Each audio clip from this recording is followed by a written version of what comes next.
8:40. Ok. Atrás. ¿Esa es la una?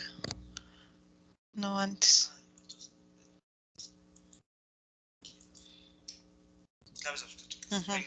Desde la 4. Sí. Ya. Luego si ya termino, ¿cómo paso a la otra? Ok.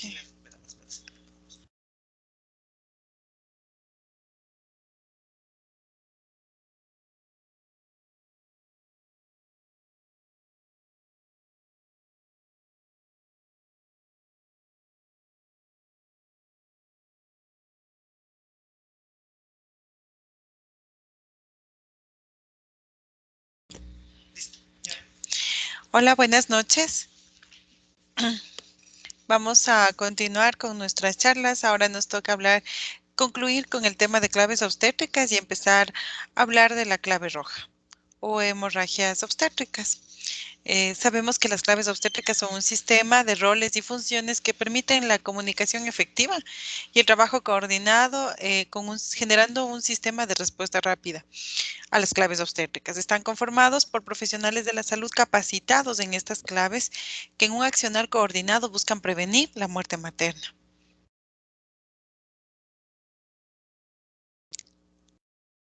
Sabemos que el grupo de trabajo siempre o generalmente de preferencia debe estar conformado por 4 personas, un coordinador, un asistente 1, asistente 2 y el circulante. Pero si es que nos encontramos en un nivel 1, en un centro de salud donde no hay el suficiente personal, se puede incluso conformar el equipo de trabajo con 2 personas, un coordinador y un asistente, ¿ok? La activación de la clave. La activación de la clave la realizará el primer profesional de salud que tiene contacto con la mujer que presenta una emergencia obstétrica. Esta puede darse en el servicio de emergencia, en los pasillos, en el quirófano, en la sala de labor de parto, en la sala de posparto, recuperación, en hospitalización, en cualquier otro servicio donde pase o donde esté la paciente gestante o en puerperio. ¿Cómo se va a realizar la activación de la clave? El equipo de respuesta ante la activación de la clave estará conformado, como decimos, de acuerdo a la disponibilidad de cada establecimiento de salud y su nivel de complejidad. Debe contar mínimo con 2 personas, pero lo ideal son 4 personas. Se puede, el Score Mamá está creado para el nivel 1 y 2, ¿no? Aunque ahora el Ministerio de Salud Pública siempre exige que se cumpla incluso en el nivel 3 de salud. En el nivel 1 de atención puede estar conformado por 2 personas debido al menor número de profesionales de salud que se encuentra en estos tipos de centros de salud. En el segundo y tercer nivel generalmente debe ser conformado por 4 personas. Cada miembro del equipo debe tener sus funciones específicas y se les designará de la siguiente manera: un coordinador, un asistente 1, un asistente 2 y un circulante. Esto en cada clave obstétrica, ¿no? No va a variar. Sabemos que existen las 3 claves obstétricas. Se han seleccionado 3 claves obstétricas en función a las 3 principales causas de muerte materna en el Ecuador y no llegando, no descoordinando con las cifras a nivel mundial, que son las mismas 3 causas, ¿no? Clave azul para los trastornos hipertensivos, clave roja las hemorragias obstétricas y clave amarilla para la sepsis, severo choque séptico o sepsis obstétrica. Creo que se terminó, ahora hay que poner.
Entonces, esta noche vamos a hablar de la activación de la clave roja y el manejo de las hemorragias obstétricas.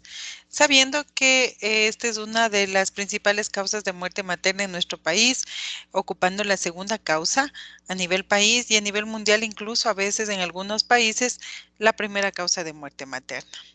La epidemiología, este es un grupo de comparación con años desde el 2016, 17, 18 hasta el 19, y teniendo en cuenta que en el 2019 es el grupo que más muertes ha ocasionado hasta el momento, ¿no? Por hemorragias obstétricas.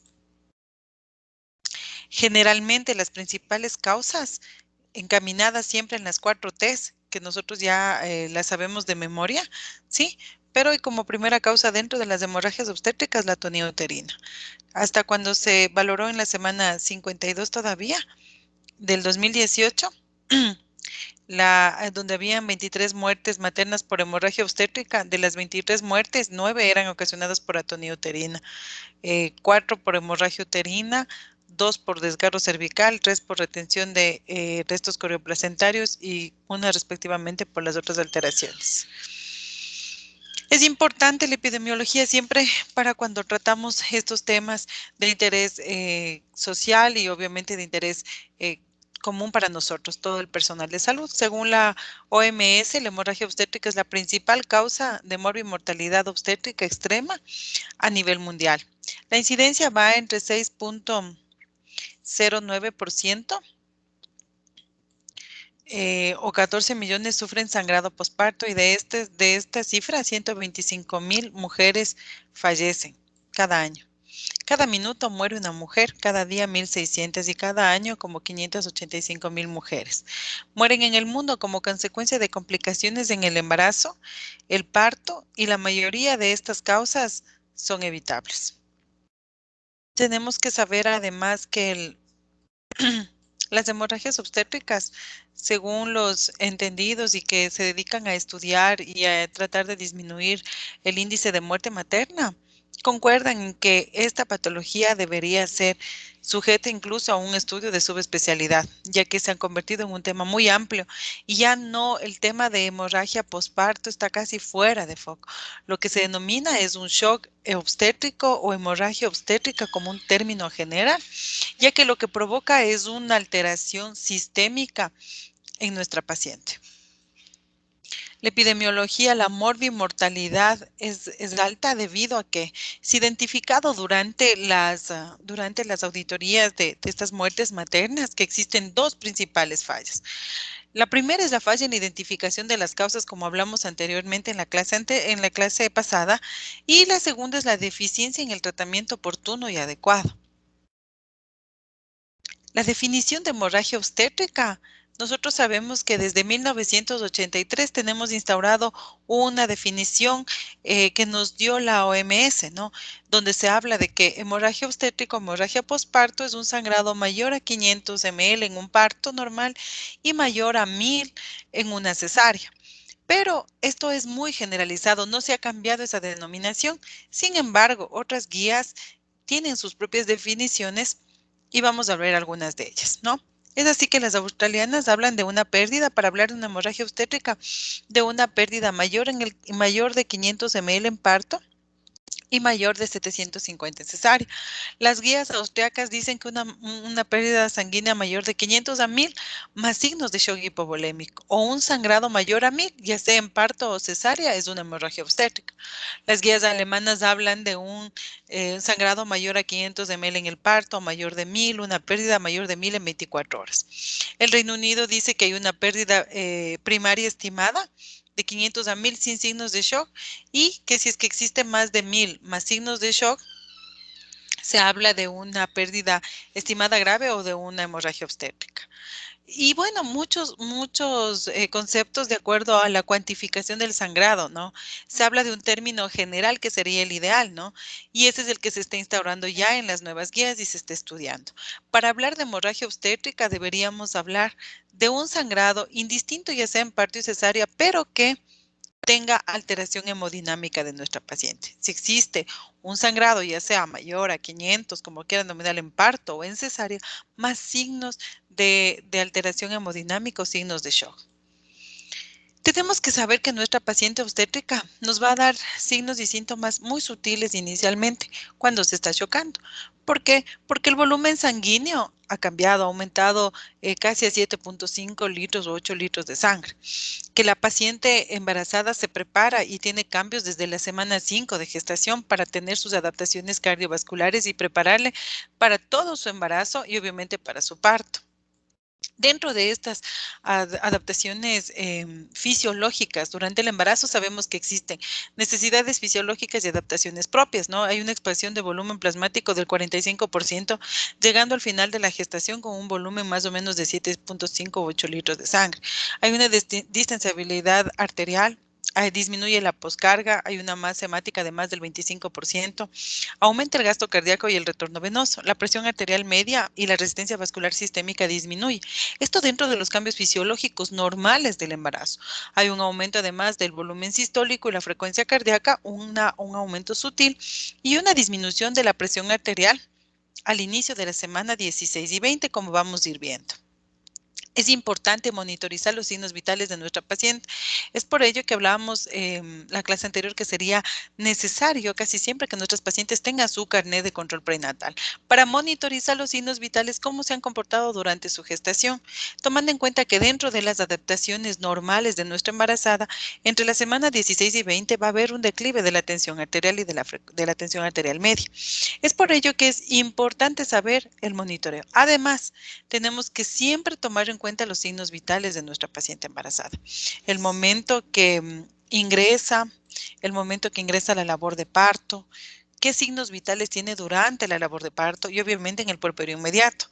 La embarazada no nos va a dar cambios bruscos en sus signos vitales. Inicialmente se va a compensar, ¿no? Porque se ha preparado desde la semana 5, como podemos ver algunas de las curvas, ¿no? El gasto cardíaco va aumentando desde la semana 5, 9, hace meseta y se conserva desde la 24 casi hasta la 40. El volumen sistólico igual van en ascenso. Lo propio es la frecuencia cardíaca.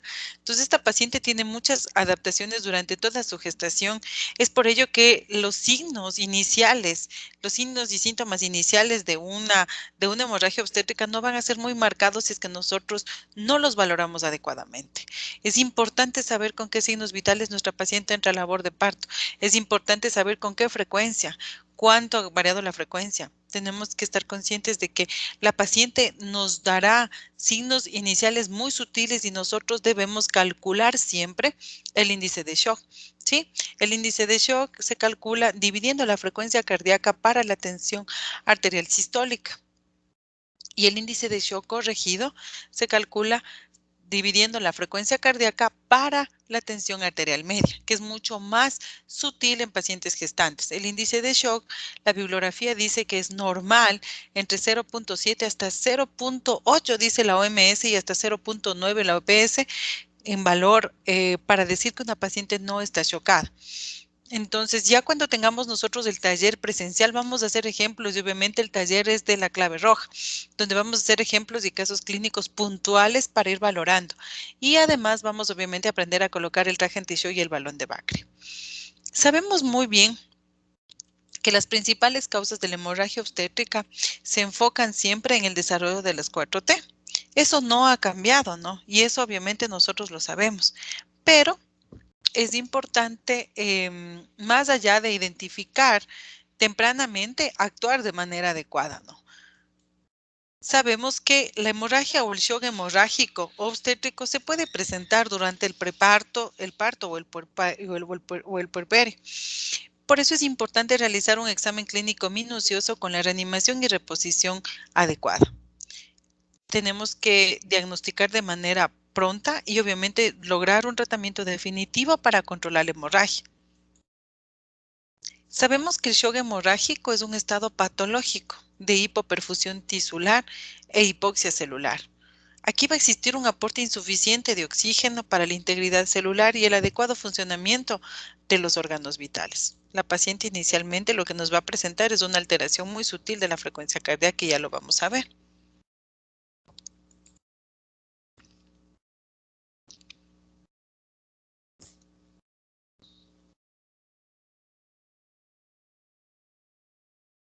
Entonces, además, maniobras muy fáciles como manejar de manera adecuada el tercer periodo de labor de parto es importante. Esto nos ayudará de manera impresionante porque reduce el riesgo de presentar hemorragia obstétrica o hemorragia postparto en un 60% y vamos a verlo. En el shock hemorrágico, la hipoxia celular es desencadenada por la hipovolemia. Lo que va a ocurrir es una caída del retorno venoso y el gasto cardíaco. La persistencia de este va a provocar una falla orgánica múltiple, ¿no? Y un shock irreversible. Pero además de no mediar oportunamente y dar una adecuada reanimación. Es por eso que redundamos en que las muertes maternas por hemorragia especialmente son porque hay un retraso en la identificación del problema y obviamente va a haber un retraso en la instauración de un tratamiento adecuado. Dentro de la fisiopatología, lo que nos va a causar la pérdida de volumen sanguíneo, va a haber una liberación de catecolaminas, aumento de la resistencia vascular periférica y va a provocar vasoconstricción. ¿A dónde? A los órganos importantes como las vísceras, piel y el músculo. Esto generará un aumento de la poscarga. La paciente en respuesta va a ser una taquicardia porque hay disminución del retorno venoso, disminución de la precarga, del volumen sistólico y del gasto cardíaco. Genera esto una hipoperfusión y obviamente va a dar paso a un metabolismo anaeróbico eh, compensatorio. La hipovolemia genera respuesta del sistema nervioso central, aumenta la actividad de los vasoreceptores y disminuye la actividad de los mecanorreceptores, ¿no? Aquí se va a activar el sistema nervioso simpático con la activación de epinefrina, noradrenalina y se va a activar o aumentar la respuesta de renina, el sistema renina-angiotensina-aldosterona, ¿sí? El diagnóstico, cuando el shock se desarrolla, ya está desarrollado o instaurado, se va a expresar obviamente de una manera más fácil, pero la idea de nosotros es que no tenemos que actuar cuando la paciente ya expresa completamente su shock. La idea es que nosotros identifiquemos oportunamente o tempranamente el momento que ya está presentando una alteración sutil de los signos vitales, porque obviamente es mucho más fácil ya diagnosticar cuando la paciente está taquicárdica, cuando el pulso está débil, cuando hay una hipotensión con tensión arterial sistólica menor a 90 milímetros de mercurio. Tenemos que saber si es que por ejemplo, alguna persona, alguna mujer que no está embarazada, si presenta una herida y pierde unos 500, unos 300, solo unos 300 cc de sangre, ella sí va a llegar a la emergencia, ella sí va a llegar a la emergencia con taquicardia, con hipotensión marcada, sudorosa, estuporosa, inconsciente, somnolienta, ¿no? Pero porque su volumen sanguíneo es de 5 litros y ella no se ha preparado durante tantas semanas o no ha tenido estas adaptaciones cardiovasculares. La embarazada es diferente, la embarazada tiene cambios desde la semana 5, aumenta su resistencia vascular, su volumen sanguíneo aumenta, la paciente embarazada casi ya no tiene factores de coagulación al final de la gestación y eso lo sabemos. Entonces es una paciente diferente. Cuando ya ella nos dé sintomatología florida es porque incluso ya puede estar en un shock grado 3 o entrando ya en una coagulopatía. No debemos actuar cuando ya esté instaurado el cuadro. Tenemos que actuar de manera temprana para poder disminuir las complicaciones de nuestra embarazada. Cuando el shock se encuentra desarrollado, se expresa ya, obviamente, de una manera florida, con signos de hipoperfusión tisular. Ya tenemos oliguria o anuria, deterioro del estado de la conciencia. Tenemos signos cutáneos como palidez, sudoración, hipotermia distal. El relleno capilar va a ser enlentecido, pero eso ya va a ser muy obvio el diagnóstico de nuestra paciente. La idea es que nosotros identifiquemos cuando la paciente esté en una hemorragia clase 1 o 2, ¿no? Porque ya 3 o 4, 4 al menos ya está entrando en una coagulopatía y ya para eso nuestra paciente ha perdido más o menos 2.400 cc de sangre. Es muy importante la cuantificación del volumen que se pierde, ¿no? No existe una regla a nivel general que nos diga claro, o sea, tenemos el pictograma que nos ayuda, pero es una valoración un tanto o mucho, muy subjetiva, porque nos dice que si es que la cama está sangrando, que si es que se riega la cama ya son más de 2.000, pero realmente no es así, porque cuando nosotros y los que hemos operado sabemos que la cuantificación sanguínea de la pérdida es muy, muy subjetiva, porque quizá Para uno que está operando, la paciente sangró 500 cc.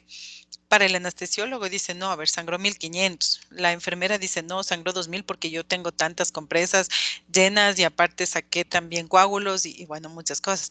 Entonces, la valoración de una cuantificación ideal o adecuada no la tenemos. En ningún hospital, ahora se habla, claro, de una volumetría por peso, pero obviamente eso va a demorar, no podemos realizarla. Entonces, la cuantificación más adecuada para ver el volumen perdido de nuestra paciente es la toma adecuada de signos vitales. Es por eso que es importante y recalco monitorizar a nuestra paciente. ¿Cómo era su frecuencia cardíaca cuando estuvo embarazada? En sus controles. ¿Con qué frecuencia cardíaca la paciente ingresa a la labor de parto? ¿Con qué tensión arterial ingresa? ¿Con qué signos vitales está en su labor de parto, en su expulsivo? Los signos inmediatos en el puerperio inmediato, ¿cómo son? ¿Cuánto han variado? Si necesito o no, si requiero sacar el índice de shock, que de ley lo tenemos que sacar para ver si nuestra paciente está estable o no, tenemos que actuar. Porque sabemos que la clasificación hemorrágica en el embarazo, cuando es clase 1, es cuando la paciente ha perdido más o menos 900 ml, ¿no? Es un 15% de su total de volumen sanguíneo. Pero aquí la clínica no tiene clínica, su tensión arterial está normal, su diuresis está a 30 ml hora, que es normal, su pulso entre 60 y 90, su presión arterial sistólica mayor a 90. Entonces no hay alteración, pero nuestra paciente ya ha perdido 900 cc de sangre.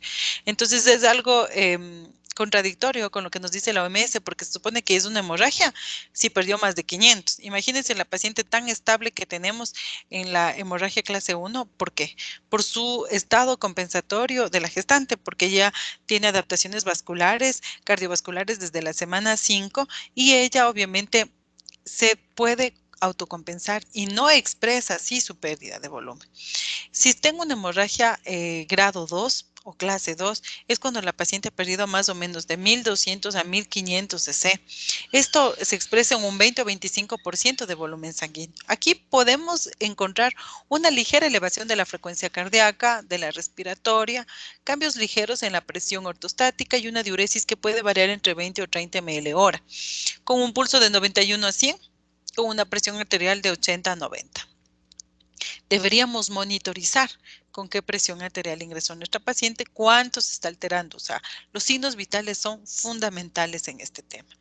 La clase hemorrágica grado 3 es cuando la paciente ha perdido de 1800 a 2100 cc de sangre. Aquí van a ver para esto ya la paciente pierde más o menos de un 30 a un 35% del volumen total. La paciente es hipotensa, con taquicardia marcada, diaforética, con sus extremidades frías y la diuresis puede estar entre 5 a 15 ml por hora. Ya tenemos un pulso de entre 101 y 120 y una tensión arterial entre 60 de 70 a 79. Y cuando nuestra paciente ya pierde más de 2400 aproximadamente cc de sangre y pierde un porcentaje más o menos del 40% de su volumen total, está en una hemorragia clase 4 con un shock profundo ya, con oliguria o anuria, con un pulso mayor a 120 y con una tensión arterial mayor a 70. Pero ya en este grado, cualquier actuar nuestro ya es tardío. Ya vamos a enfrentarnos a más complicaciones, a más alteraciones de nuestra paciente y eso es muy lamentable porque la idea del médico es identificar tempranamente las complicaciones, porque así el tratamiento será oportuno y menos complejo y obviamente con mejores resultados para nuestra paciente. Como dije hace un momento, la prevención es muy importante. ¿Sí? El uso de oxitocina no ha cambiado, sigue siendo de primera elección para el manejo activo del tercer periodo de la labor de parto, porque los estudios lo avalan y porque reduce una hemorragia postparto o hemorragia obstétrica en más del 60%. La maniobra de Brad Andrews también, que ya la vamos a mostrar con imágenes, igual es muy importante el manejo activo del tercer periodo. Juntos, el uso de oxitocina y la maniobra disminuyen, como dijimos, un 60% el riesgo de enfrentarnos a una hemorragia obstétrica. La administración dentro del MATEP, la aplicación del MATEP en los partos es la administración de uterotónicos, en este caso de primera elección oxitocina, 10 unidades internacionales y intramuscular después de la explosión del bebé. El clampeo del cordón en el momento que deja de latir, el parto de la placenta por tracción y contracción controlada del cordón con la maniobra de Brad Andrews, el masaje uterino cada 15 minutos por 2 horas. Solo con estas Con estos, tomando en cuenta de todas estas cosas, nuestra paciente tiene el 60% eh, de disminución de riesgo de presentar una hemorragia obstétrica o una hemorragia posparto como tal.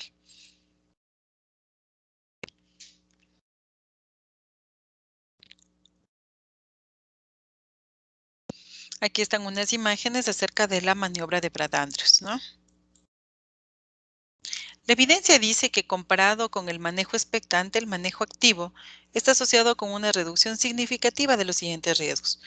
Una reducción significativa de pérdida sanguínea materna, con un índice de confianza de 95%, que disminuye la pérdida sanguínea materna en un 79.33 ml, casi 100 ml. Una hemorragia posparto disminuye significativamente y obviamente la duración del tercer estadio con más o menos 9.7 minutos. No existe bibliografía que avale que hay ventajas o desventajas aparentes con el bebé, ¿no? Entonces, la activación de la clave roja, ¿cómo lo van a realizar? ¿Dónde? La clave roja en el hospital, centro de salud donde nosotros laboremos. ¿Cómo? El sistema de activación es como se hayan puesto de acuerdo ustedes cuando ya tengan una reunión en su equipo de trabajo, en su lugar de trabajo y se designe que van a activar la clave roja con un pito, con una campana, con un timbre, con lo que sea. ¿Quién es todo el equipo que va a conformar? El equipo va a estar conformado de preferencia por 4 personas, ¿no? Lo ideal, con el coordinador, el asistente 1, el asistente 2 y el circulante. Estas 4 personas se activan para todas las 3 claves obstétricas. Las funciones son las mismas, lo único que va a variar obviamente es la administración de medicamentos y obviamente la toma de decisiones, ya sean quirúrgicas o no. ¿En dónde? El coordinador es el que organiza el equipo, verifica continuamente las funciones de los asistentes y del circulante, define conductas a seguir dependiendo de la evolución clínica del paciente. El coordinador determina con la información de los signos vitales y el score mamá, el grado de shock o choque que tiene la paciente y la evolución en el tiempo y la reanimación, él ordena el reemplazo de volumen, busca además la causa de la hemorragia y inicia el tratamiento. Toma la decisión de traslado a un centro de mayor complejidad o asume el, asume, si piensa que en ese centro puede resolver, asume ya la responsabilidad de capacidad resolutiva dentro de su establecimiento de salud. Ordena la administración de fluidos, hemocomponentes, dependiendo de la disponibilidad y también los medicamentos. Él es el que evacúa la vejiga, prevén asepsia y antisepsia, coloca el catéter urinario para medición del estrato urinario. El momento que activan la clave roja, tienen que colocar la sonda vesical, vacían la vejiga y desde ese momento esto se desecha y desde ese momento empieza a controlar la primera hora de diuresis, ¿no? ¿Por qué? No es el volumen que sacamos de momento el valor que tiene en la primera hora, no. De aquí vaciamos y desde este momento se contabiliza rumbo a la primera hora cuánto de diuresis tiene nuestra paciente para controlar.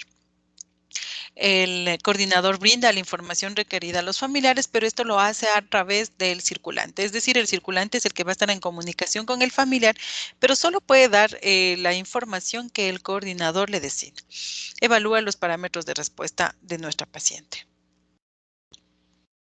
Las mismas funciones van a cumplir el coordinador en las 3 claves obstétricas. Lo único que varía, obviamente, es la administración de componentes, de medicación, o los accionarios quirúrgicos que vaya a determinar, ¿sí? De ahí todo lo demás, las mismas funciones. Se habla de que sería importante porque a veces el momento de activar la clave no recuerdan muy bien cuáles son sus funciones, quieren hacer una u otra cosa. Es por eso que siempre recalcamos que el realizar simulacros es importante porque ahí cada uno sabe. Además que sería importante que además tengan unas tarjetitas con las funciones al reverso de cada uno. Es decir, el asistente 1 se pone en el cuello su tarjeta y si es que se le olvida qué más lo que tiene que hacer, puede rápidamente dar la vuelta y leer. Todos tienen que estar preparados para ser coordinador asistente 1 o cambiarse sus papeles, porque no puede suceder que si es que solo una persona es coordinador y por algo sale de vacaciones, si no el coordinador no se puede activar la clave, no. Todos tenemos que saber las funciones de todos. Claro que cada uno tiene sus funciones específicas, pero en algún momento, por algún caso fortuito, capaz el asistente 1 tendrá que cumplir las funciones del coordinador. El asistente 1 es quien explica, obviamente, quien se encarga de la vía aérea. explica brevemente los procedimientos a seguir y brindar, y él es el que está al lado del paciente, ¿no? Hablándole. Verifica, como dijimos, la permeabilidad de la vía aérea, toma la presión arterial, la frecuencia cardíaca, la frecuencia respiratoria, temperatura, saturación de oxígeno, monitoriza la eliminación urinaria y registra en el formulario 005. Suministra oxígeno suplementario para conseguir una saturación mayor a 90 por ciento, registra los eventos con tiempos en la historia clínica. Es muy importante esto, ¿no? Es un trabajo en equipo, siempre hablamos de un trabajo en equipo, pero para la toma, para la colocación o la realización de la historia clínica de manera adecuada, sabemos que si activamos una clave, todos estamos con la paciente actuando, todo el equipo de trabajo, todas las 4 personas que son los encargados de resolver la clave obstétrica que se active están cumpliendo sus funciones. El asistente 1 lo que puede hacer es en una hoja aparte, en una libreta, las horas, los tiempos, para luego hacer una nota retroactiva, o sea, una nota que va a poner todo con tiempos, pero no se puede, es decir, llega nuestra paciente a la emergencia a las 8 de la noche, no podemos de ese momento estar con la historia escribiendo, llega 8:01, le canalizamos 8:02, no. Lo que se sugiere y está aceptado dentro de la legalidad es que luego se ponga una nota, ¿no? Pero con tiempos, que se respete los tiempos. Es por eso que cuando uno esté en emergencias, y nos ha pasado porque todos los compañeros que estamos en este curso somos personal de salud, sabemos que hasta perdemos el tiempo, ¿no? No sabemos cuánto tiempo nos demoramos. Para nosotros parecía, qué sé yo, una hora y solo han transcurrido 30 minutos o 20. Entonces es importante que el asistente uno tenga por lo menos registrado los eventos más importantes, ¿no? Pacientes llega a 7:30 de la noche, 7:45 es valorado por médico especialista, 8 se empieza con la colocación de las 2 vías, 9 se empieza a pasar sangre, 10 va a quirófano, o sea, sí, ¿no? Para luego todos reunirse y llenar adecuadamente la historia clínica, poner una nota y decir, bueno, la paciente, el momento, o ponemos la historia clínica, ponemos la nota, este momento debido a que nos encontrábamos todo el equipo de trabajo estabilizando a nuestra paciente y ahora vamos a escribir detalladamente. Entonces empiezan a poner con horas, ¿no? Llegó a las 7, 7:30 y todo eso. El asistente uno se va a encargar de registrar los eventos con tiempos en la historia clínica, reevaluar el estado de choque luego de la infusión de líquidos e informar siempre al coordinador del equipo cómo están los signos vitales de la paciente, está o no respondiendo. Colaborar con dicho coordinador en la realización de procedimientos, cubrir a la paciente para evitar la hipotermia es muy importante, verificar que la paciente esté en posición con desviación uterina hacia la izquierda si es que esta paciente está embarazada con más de 20 semanas para evitar el efecto posterior. El asistente 2 se encarga de abrir el kit rojo. Garantiza el acceso de 2 vías venosas con un catéter 16 o 18, una en cada brazo. Ideal el brazo izquierdo para la medicación y el derecho para hidratación o manejo de fluidos. Toma las muestras sanguíneas. Del momento que coloca las vías, tiene que tomar las muestras sanguíneas, todos los 3 tubos más el hila, y además tiene que sacar la prueba de coagulación junto a la cama.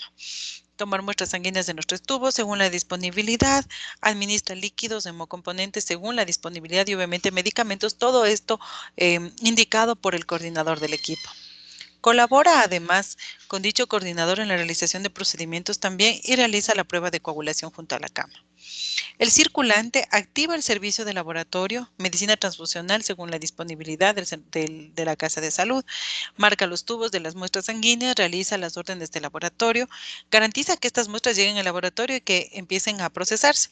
Es decir, tiene que llevar el circulante la muestra, pero tiene que siempre tener quién recibió la muestra, a qué hora dejó la muestra, porque créanme que dentro de las historias clínicas el tema de las muestras, de la tipificación, de los exámenes, es un tema muy, muy complejo porque hay momentos, o no sé si solo en los hospitales o donde hemos analizado las historias, es que llegó la muestra a tal hora, pero se perdió la muestra, se coaguló, no saben quién recibió, no tienen los resultados. Es por eso que es importante, ¿no? Por eso hay una persona ya designada para el tema de llevar las muestras y, como dice muy claro aquí, garantiza que las muestras lleguen al laboratorio y que inicie su procesamiento. Por eso es importante ver qué personal del laboratorio recibió la muestra, a qué hora recibió la muestra y en cuánto tiempo tiene que darnos el resultado. Tomando en cuenta que si es que se trata de una clave obstétrica y más de una clave roja, obviamente, o si activa un código rojo, estos resultados tienen que estar en menos de 20 minutos. Llamar a más personal de acuerdo al requerimiento del coordinador del equipo. Es decir, si el coordinador del equipo, estamos hablando que es una paciente grave, con un score mamá alterado que puede estar en riesgo de muerte materna. Esta paciente necesita un manejo multidisciplinar. El circulante es el encargado de llamar, ¿no?, al cirujano, al neonatólogo, todos los que tienen que colaborar, el emergenciólogo, el uciólogo, todos los que tienen que valorar a la paciente. Asistir al coordinador del equipo en cualquier procedimiento establece contacto, es muy importante con la familia del paciente. Siempre es importante mantener la información, pero hay que darles una información solo lo que el coordinador mande a decir. Em, la información tiene que ser lo más entendible posible, pero no muy específica hasta cuando no salga el coordinador terminando su trabajo y él pueda ya finalmente entrevistarse con el personal. Pero quien dará información, porque obviamente también está dentro del derecho de la paciente y de sus familiares saber qué está sucediendo. Entonces el circulante se encargará y será un nexo entre los familiares y el equipo de trabajo y específicamente el coordinador para la información que va a recibir acerca del estado de la paciente. El circulante además es el encargado de activar la red para las referencias si el establecimiento de salud no tiene capacidad resolutiva del caso. Llena el formulario 053 para transferir, si es que lo amerita, y obviamente empieza a hacer ya la cadena, empezar a hacer las cadenas de llamadas respectivas. Como dijimos, el pictograma se utiliza, está dentro de las guías, es un pictograma para la estimación visual de hemorragia obstétrica, pero como dijimos al inicio, es una valoración subjetiva, ¿no? Porque cuando nosotros nos hemos puesto a ver realmente cuánto pesa un apósito, hemos visto que apósitos empapados pueden tener más de 500 ml y no 350. Entonces, es subjetiva. Realmente la forma ideal de saber cuánto de volumen o qué tan grave está nuestra paciente es la toma de signos vitales, no hay más. Sabemos el manejo de las 4T, ¿sí? La toniuterina como primera causa, y como vimos en el cuadro inicial, hasta en el 2018, las primeras causas, la primera causa dentro de las muertes por hemorragia obstétrica sigue siendo la atoniuterina. Y en las cifras del 2019 lo propio. La toniuterina se controla con el inicio, obviamente, del masaje uterino bimanual, el uso de uterotónicos de primera línea oxitocina, obviamente ya realizando el manejo del tercer periodo si diagnosticamos que la hemorragia es debido a una atonía, podemos usar de 20 a 40 unidades internacionales en 1000 cc de solución salina, y este se puede pasar en bomba a 250 ml hora. Misoprostol se usa 800 microgramos vía rectal o sublingual. Metilergonovina, en ausencia obviamente de preeclampsia, trastornos hipertensivos o cardiopatía, se puede usar de 0.2 miligramos intramuscular. Este se puede repetir cada 2 o 4 horas, máximo 5 dosis, en un periodo de 24 horas. Es importante también esto que no esté en la guía, porque sabemos que igual la guía tiene que estar sujeta a cambios. La que tenemos ya es un poco antigua y hay muchas modificaciones, ¿no?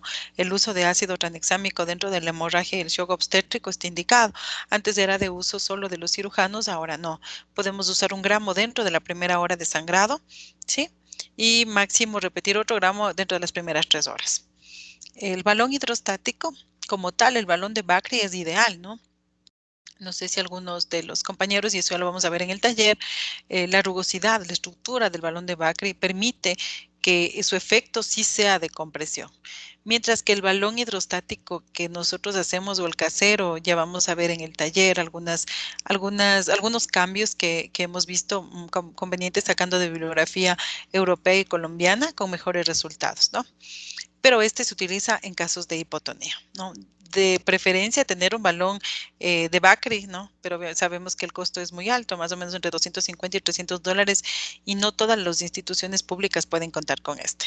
Es por eso que nos han dado la posibilidad, además de poder realizar nuestro balón casero, pero obviamente acompañado siempre de medicación, todos los uterotónicos y la colocación adecuada del balón, como vamos a ver en el taller presencial que vamos a tener.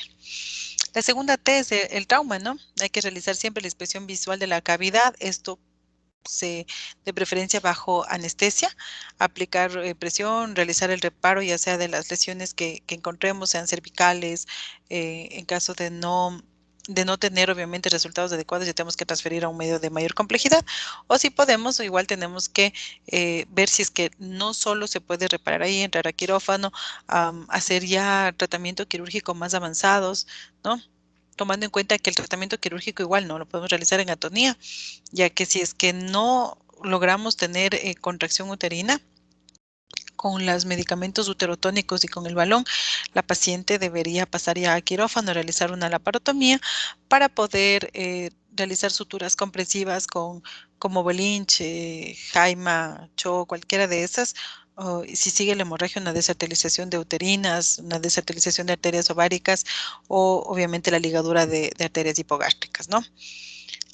O si no, la histerectomía. Son conductas quirúrgicas ya más avanzadas, sí, para nivel 2 o 3 en caso de una atonía que no ceda, ¿no? Lo propio en trauma, si el trauma es muy avanzado, si no sabemos, no podemos controlar la hemorragia, pudiéramos usar técnica SEA, que es el pinzamiento de las uterinas por vía vaginal, hasta entrar a quirófano y hacer una laparotomía para poder visualizar de manera amplia, ¿no? Porque sí pueden haber desgarros cervicales que sean muy amplios y que obviamente tengan que ser reparados por la parotomía. Dentro de la inversión uterina sabemos que es una de las mayores complicaciones, no son muy comunes, pero sí se convierte en una emergencia obstétrica realmente como tal. Generalmente es causada por iatrogenia, por una mala realización del manejo del tercer periodo del labor de parto. No hay que usar uterotónicos, no remover la placenta porque ahí es cuando se desencadena la hemorragia como tal. La idea, si estamos en un centro de mínima complejidad, es poner una compresa tibia y colocar el traje anti-shock, colocar 2 vías y transferir de manera inmediata a la paciente para que el tratamiento sea quirúrgico. En lo posible poder realizar la reversión con la maniobra o esperar, o si no, realizar una laparotomía y obviamente puede terminar hasta en histerectomía la paciente. Si existe una retención de tejido, ya sea tejido o restos corioplacentarios, membranas, que presenten sangrado y obviamente sea la causa, porque ya revisamos y si tiene tono no hay trauma, entonces vamos a la tercera T, tenemos que transferir a la paciente, ya que todas las limpiezas, todas las revisiones que tengamos que realizar tienen que ser bajo anestesia. Por favor, dentro de los parámetros de respetar y no caer en la violencia obstétrica está esto, ¿no? Hemos tenido la oportunidad de conversar con profesionales de la salud cuando damos los diferentes talleres y existen algunas conductas de cierto modo arcaicas y que no están descritas en ninguna bibliografía, este tema de la revisión, ¿no? La revisión de colocando una pinza aro con gasas o la revisión manual sin anestesia. Hay que tener mucho cuidado con esto, ¿no? Esto le puede causar un reflejo vagal a nuestra paciente e incluso darle un paro, ¿no? Solo del dolor. Entonces tenemos que ser muy cautos en la atención de nuestra paciente obstétrica.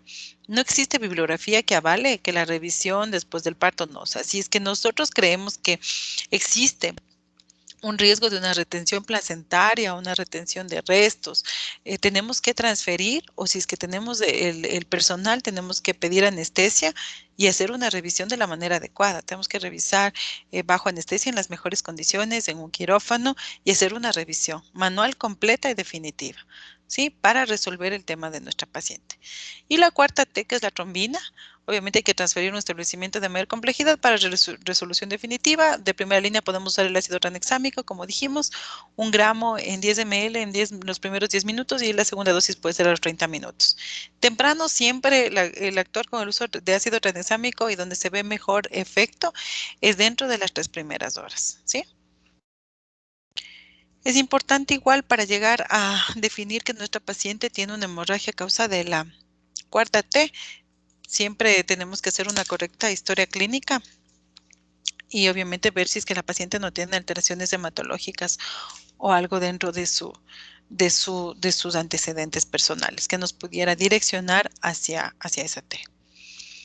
El traje anti-shock no neumático está indicado en todas las hemorragias obstétricas para poder transportar a nuestra paciente, incluso para poder visualizar, disminuir la hemorragia y poder nosotros incluso visualizar bien si el desgarro es cervical, es vaginal. La paciente puede ir a quirófano puesto el traje anti-shock o hacer una revisión si es que tiene una retención de restos, una retención placentaria. Entonces es muy útil, ¿no? No está, claro, existen contraindicaciones que ya les vamos a ver aquí, pero es de uso inmediato para detener la hemorragia o controlar de manera adecuada, incluso para poder transferir a nuestra paciente hasta que llegue a un centro de mayor complejidad donde su patología o donde su evento será resuelto. El traje anti-shock es realizado de neopreno, relativamente barato, lavable. Está formado por 5 segmentos articulados horizontales. Este lo vamos a colocar en el taller, vamos a aprender a colocarlo si es que no lo han colocado. Es importante, está dentro de las indicaciones del kit rojo y es importante que deben tener en todos los centros de salud donde que manejamos pacientes obstétricas en todos los niveles. Tenemos que contar con el traje anti-shock no neumático. Tiene 3 segmentos sobre cada pierna, como podemos ver, 1, 2 y 3. Un segmento sobre la pelvis, que es el 4, y un segmento sobre el abdomen, que incluye una bola de espuma, que es el número 5, que era así, en el ombligo de la paciente, y el 6, que va a realizar la compresión. La colocación se inicia por la porción distal, simultáneamente ambos componentes, uno en cada pierna, por eso es ideal entre 2 personas la colocación, y ya lo vamos a hacer en el taller. Uno en cada pierna del 1 al 3, luego el componente pélvico que es el 4 y finalmente la bola que ven el 5 en el ombligo y se acopla con el 6. En las pacientes de talla baja se puede doblar y se empieza desde el componente 2. Está indicado en las pacientes con hemorragia obstétrica posparto, poscesárea, posaborto, con pérdidas estimadas mayores. Aquí dice la bibliografía 750, pero ya dijimos inicialmente cualquier paciente que presente una hemorragia y que tenga cambios hemodinámicos o que demuestren que esté entrando en shock. Calculando obviamente si tiene un índice de shock mayor o igual a 0.9, una presión arterial sistólica menor a 90, una presión arterial media menor a 65 milímetros de mercurio persistente, o si tiene una frecuencia cardíaca mayor a 100, ya es candidata para la colocación del traje anti-shock. Existen contraindicaciones tanto absolutas como relativas. Absolutas si tiene un feto viable, si hay un sangrado en alguna región anatómica por arriba del diafragma, y relativa si es que la paciente tiene estenosis mitral, insuficiencia cardíaca congestiva, hipertensión pulmonar o alguna otra cardiopatía. El retiro lo podemos hacer hasta 48 horas después. Se inicia del componente distal al proximal siguiendo el mismo orden de colocación, es decir, si empezamos a colocar desde el 1, 2, 3, lo mismo es para el retiro, 1, 2 y 3, respetando siempre la regla de los 20, que deben transcurrir 20 minutos entre cada segmento y la presión arterial sistólica no debe descender más de 20 milímetros de mercurio.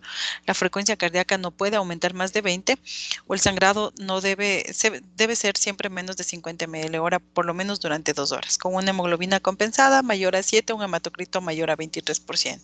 Si es que alguna de estos signos vitales o uno de estos valores se alteran o la paciente se descompensa durante el retiro del traje anti-shock, tenemos que volverlo a colocar, tomando en cuenta que si es que existe descompensación en el retiro del segmento 3, se debe volver a colocar desde el segmento 1 siempre.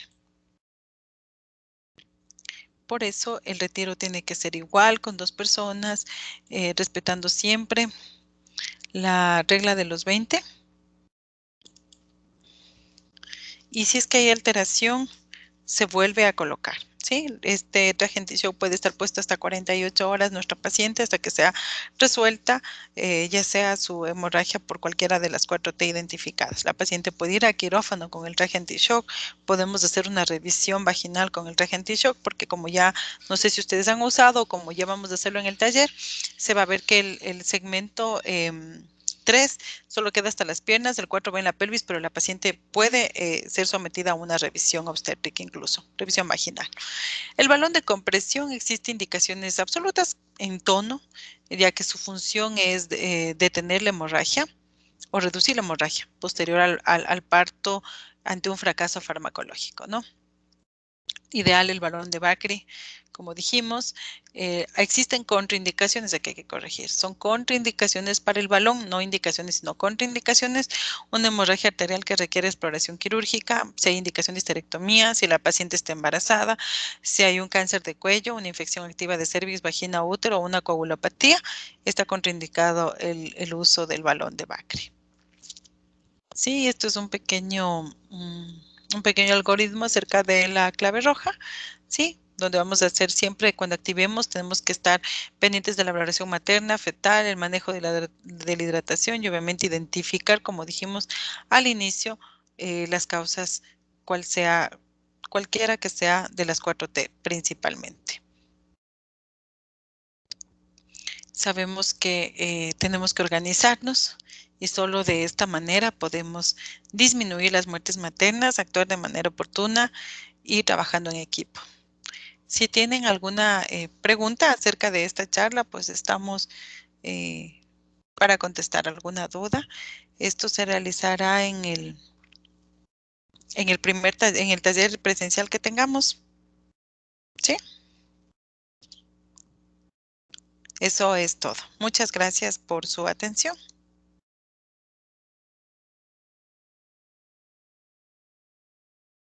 ¿Los talleres cuándo serán dictados o cuándo, en qué parte van a ser para poder asistir?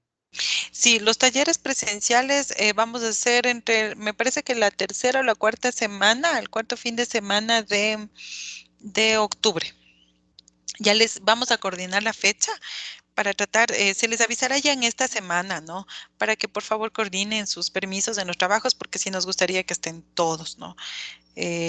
Vamos a tratar de hacer de acuerdo al número de personas que vayan a asistir. Por eso es importante que ya se comuniquen con el ingeniero, con el organizador, para poder dividir en grupos y que podamos asistir todos en un solo día, ¿no? Será sábado o domingo, de preferencia fin de semana, en Machala, me parece que es de donde ustedes laboran. Tenemos que viajar allá a los tutores con todos los materiales para poder realizar el taller presencial. Gracias, mi amable. A usted.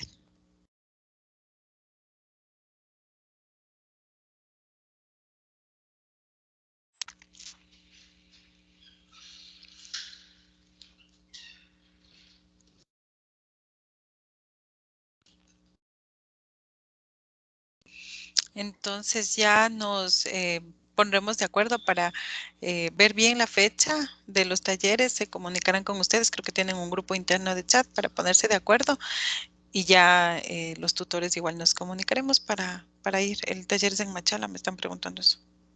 ¿Dónde es? En Machala, ¿no es cierto? Sí. En Machala ya les indicarán el lugar y la fecha. Sí, y lo ideal sería que vayan todos, porque obviamente estos son los talleres prácticos, ¿no? Donde despejaremos además todas las dudas que ustedes tengan con respecto a las claves obstétricas. Si no tienen más dudas, pues para mí ha sido un placer y mañana continuaremos con las charlas. Buenas noches y gracias por su atención.